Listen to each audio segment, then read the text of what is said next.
want to talk a little bit today about labor and work. When we think about how people work, the naive intuition we have is that people are like rats in a maze, that all people care about is money. And the moment we give people money, we can direct them to work one way, we can direct them to work another way. This is why we give bonuses to bankers and pay in all kinds of ways. And we really have this incredibly simplistic view of why people work and what the labor market looks like. At the same time, if you think about it, there's all kinds of strange behaviors in the world around us. Think about something like mountaineering and mountain climbing. If you read books of people who climb mountains, difficult mountains, do you think that those books are full of moments of joy and happiness? No, they're full of misery. In fact, it's all about frostbites and difficulty to walk and difficulty of breathing, cold, challenging circumstances. And if people were just trying to be happy, the moment they would get to the top, they would say, "This was a terrible mistake, I'll never do it again."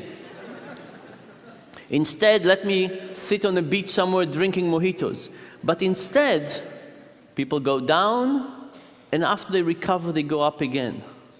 And if you think about mountain climbing as an example, it suggests all kinds of things. It suggests that we care about reaching the end, a peak. It suggests that we care about the fight, about the challenge. It suggests that there's all kinds of other things that motivate us to work or behave in all kinds of ways. And for me personally, I started thinking about this after a student came to visit me.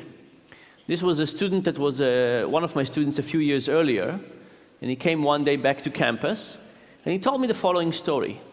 He said that for more than 2 weeks, he was working on a PowerPoint presentation. He was working in a big bank, and this was in preparation for a merger and acquisition. And he was working very hard on this presentation. Graphs, tables, information. He stayed late at night every day. And the day before it was due, he sent his PowerPoint presentation to his boss, and his boss wrote him back and said, "Nice presentation, but the merger is canceled." And the guy was deeply depressed. Now, at the moment when he was working, he was actually quite happy. Every night he was enjoying his work, he was staying late, he was perfecting this PowerPoint presentation. But knowing that nobody would ever watch that made him quite depressed. So I started thinking about how do we experiment with this idea of the fruits of our labor. And to start with, we created a little experiment in which we gave people Legos, and we asked them to build Legos. And for some people, we gave them a Lego and we said, "Hey, would you like to build this Bionicle for $3? We'll pay you $3 for it." And people said yes, and they built this Lego. And when they finished, we took it, we put it under the table, and we said, "Would you like to build another one? This time for $270. If they said yes, we gave them another one, and when they finished, we asked them, "Do you want to build another one for $240, $210, and so on, until at some point people said, "No more. It's not worth it for me." This was what we called the meaningful condition. People build one Bionicle after another. After they finished every one of them, we put them under the table, and we told them that at the end of the experiment, we will take all these Bionicles, we will unassemble them, we will put them back in the boxes, and we will use it for the next participant. There was another condition. This other condition was inspired by David, my student. And this other condition we call the Sisyphic condition. And if you remember the story about Sisyphus, Sisyphus was punished by the gods to push the same rock up a hill. And when he almost got to the end, the rock will roll over and he would have to start again. And you can think about this as the essence of doing futile work. You can imagine that if he pushed the rock on different hills, at least he would have some sense of progress. Also, if you look at prison movies, sometimes the way that the guards torture the prisoners is to get them to dig a hole, and when the prisoners finish, they ask them to fill the hole back up and then dig again. There's something about this cyclical version of doing something over and over and over that seems to be particularly demotivating. So in the second condition of this experiment, that's exactly what we did. We asked people, would you like to build one Bionicle for $3? And if they said yes, they build it. And then we asked them, do you want to build another one for $270? And if they said yes, we gave them a new one. And as they were building it, we took apart the one that they just finished. And when they finished that, we said, would you like to build another one? This time for 30 cents less. And if they said yes, we gave them the one that they built and we broke. So this was an endless cycle of them building and we destroying in front of their eyes. Now, what happens when you compare these two conditions?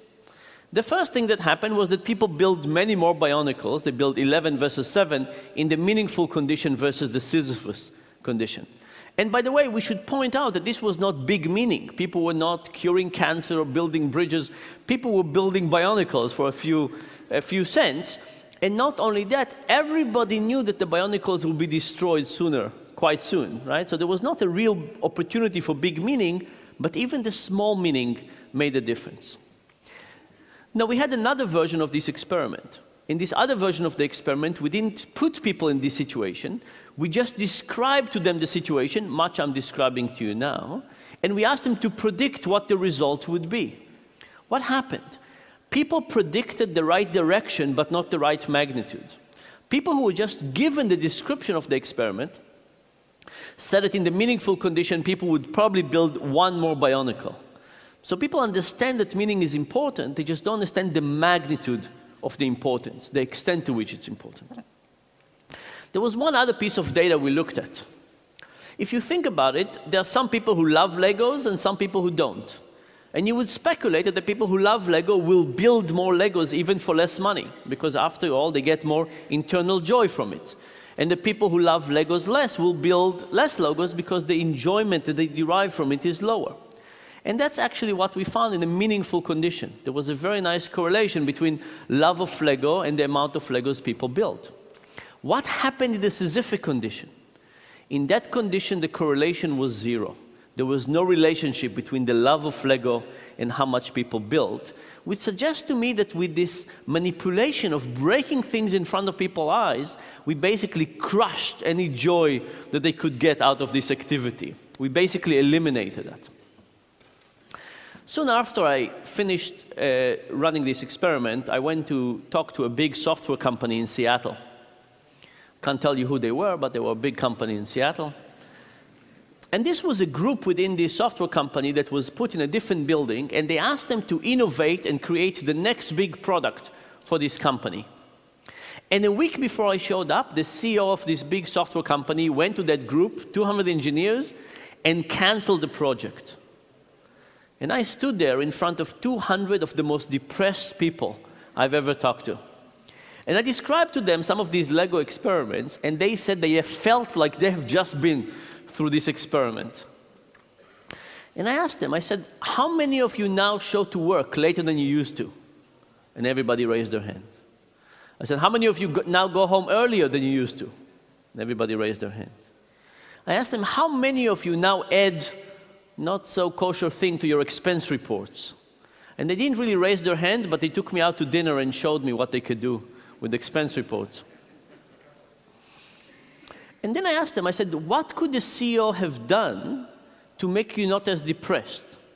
And they came up with all kinds of ideas. They said the CEO could have asked them to present to the whole company about their journey over the last 2 years and why they decided to do.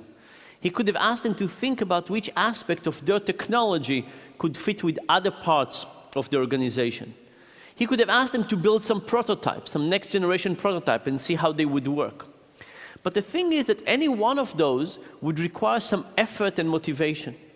And I think the CEO basically did not understand the importance of meaning. If the CEO, just like our participants, thought that the essence of meaning is unimportant, then he would care. And he would tell, well, the moment I directed you in this way, and now I'm starting directing you in this way, everything would be okay. But if you understood how important meaning is, then you would figure out that it's actually important to spend some time, energy, and effort in getting people to care more about what they're doing. The next experiment was slightly different. We took a sheet of paper with random letters, and we asked people to find pairs of letters that were identical next to each other. That was the task. And people did the first sheet, And then we ask them if they want to do the next sheet for a little bit less money, and the next sheet for a little bit less money, and so on and so forth. And we had 3 conditions. In the first condition, people wrote their name on the sheet, found all the pairs of letters, gave it to the experimenter. The experimenter would look at it, scan it from top to bottom, say, uh-huh, and put it on the pile next to them. In the second condition, people did not write their name on it. The experiment looked at it, took the sheet of paper, did not look at it, did not scan it, and simply put it on a pile of pages, right? So you take a piece, you just put it on the side. In the third condition, the experimenter got the sheet of paper and directly put it into a shredder. What happened in those 3 conditions? In this plot, I'm showing you at what pay rate people stopped. So low numbers means that people worked harder. They worked for much longer. In the acknowledged condition, people worked all the way down to 15 cents. At 15 cents per page, they basically stopped this effort. In the shredder condition, it was twice as much, 30 cents per sheet. And this is basically the results we had before. You shred people's effort, output, you get them not to be as happy with what they're doing. But I should point, by the way, that in the shredder condition, people could have cheated. They could have done not so good work because they realized that people were just shredding it. So maybe the first sheet you would do a good work, but then you see nobody is really testing it, so you would do more and more and more. So in fact, in the shredder condition, people could have submitted more work and get more money and put less effort into it. But what about the ignored condition? Would the ignored condition be more like the acknowledge or more like the shredder or somewhere in the middle? It turns out it was almost like the shredder. Now, there's good news and bad news here. The bad news is that ignoring the performance of people is almost as bad as shredding their effort in front of their eyes. Ignoring gets you a whole way out there.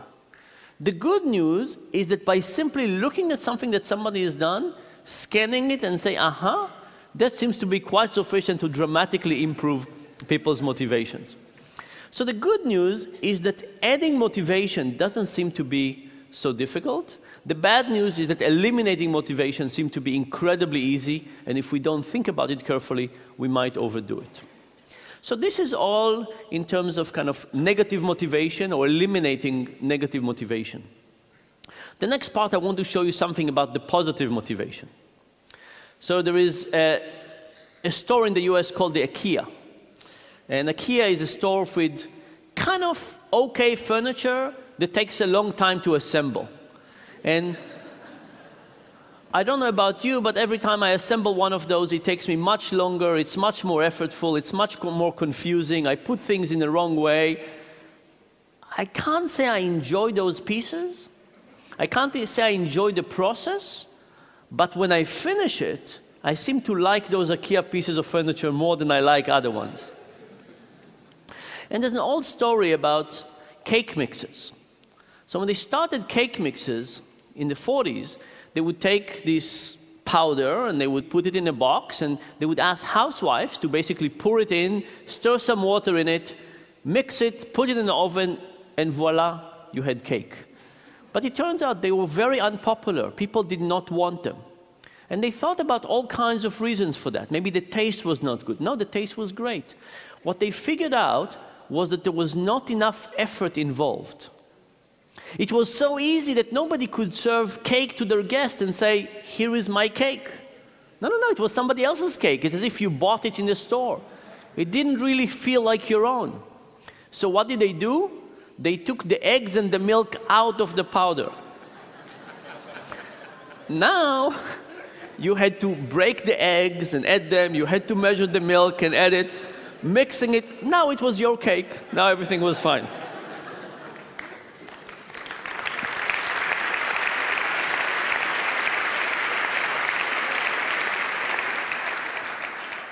Now, I think a little bit like the IKEA effect, by getting people to work harder, they actually got them to love what they're doing to a higher degree. So how do we look at this question experimentally? We asked people to build some origami. We gave them instructions to how to create origami, and we gave them a sheet of paper. And these were all novices, and they built something that was really quite ugly. Nothing like a frog or a crane.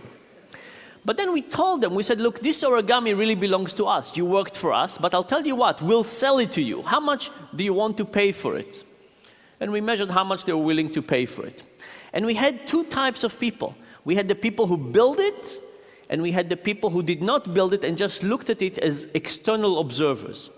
And what we found was that the builders thought that these were beautiful pieces of origami, and they were willing to pay for them 5 times more than the people who just evaluated them externally. Now, you could say, if you were a builder, do you think that, oh, I love this origami, but I know that nobody else would love it? Or do you think, I love this origami, and everybody else would love it as well? Which one of those two is correct? Turns out the builders not only loved the origami more, they thought that everybody will see the world in their view. They thought everybody else would love it more as well. In the next version, we tried to do the IKEA effect. We tried to make it more difficult. So for some people, we gave the same task. For some people, we made it harder by hiding the instructions. At the top of the sheet, we had little diagrams of how do you fold origami. For some people, we just eliminated that. So now this was tougher. What happened? Well, in an objective way, the origami now was uglier. It was more difficult. Now, when we looked at the easy origami, we saw the same thing. Builder loved it more, evaluators loved it less. When you looked at the hard instructions, the effect was larger. Why? Because now the builders loved it even more. They put all this extra effort into it, and evaluators, they loved it even less, because in reality it was even uglier than the first version. Of course, this tells you about something about how we evaluate things. Now think about kids. Imagine I asked you, how much would you sell your kids for? Right? Your memories and association and so on. Most people would say for a lot of money. On good days. But imagine this was slightly different. Imagine you did not have your kids, and one day you went to the park and you met some kids, and they were just like your kids, and you played with them for a few hours. And when you were about to leave, the parents said, hey, babe, by the way, just before you leave, if you're interested, they're for sale. How much would you pay for them now? Most people say not that much. No? And this is because our kids are so valuable, not just because of who they are, but because of us, because they're so connected to us, and because of the time and connection. And by the way, if you think that IKEA instructions are not good, think about the instructions that come with kids. Those are really tough. By the way, these are my kids, which of course are wonderful and so on, which comes to tell you one more thing, which is much like our builders, when they look at the creature of their creation, we don't see that other people don't see things our way.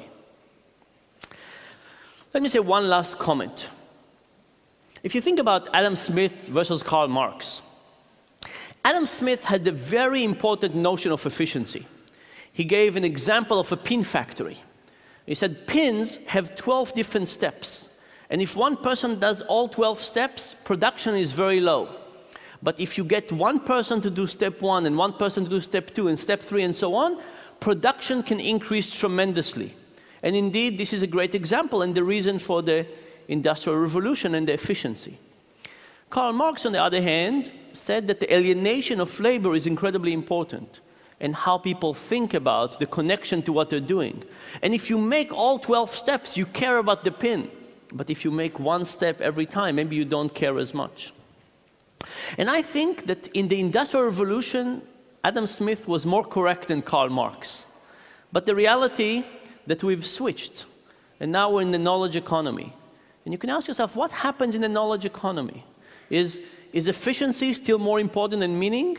I think the answer is no. I think that as we move to situations in which people have to decide on their own about how much effort, attention, caring, how connected they feel to it, are they thinking about labor on their way to work and in the shower and so on, all of a sudden, Mark has more things to say to us. So when we think about labor, we usually think about motivation and payment as the same thing. But the reality is that we should probably add all kinds of things to it, meaning, creation, challenges, ownership, identity, pride, etc. And the good news is that if we added all of those components and thought about them, how do we create our own meaning, pride, motivation, and how do we do it in our workplace and for the employees, I think we could get people to both be more productive and happier. And thank you very much.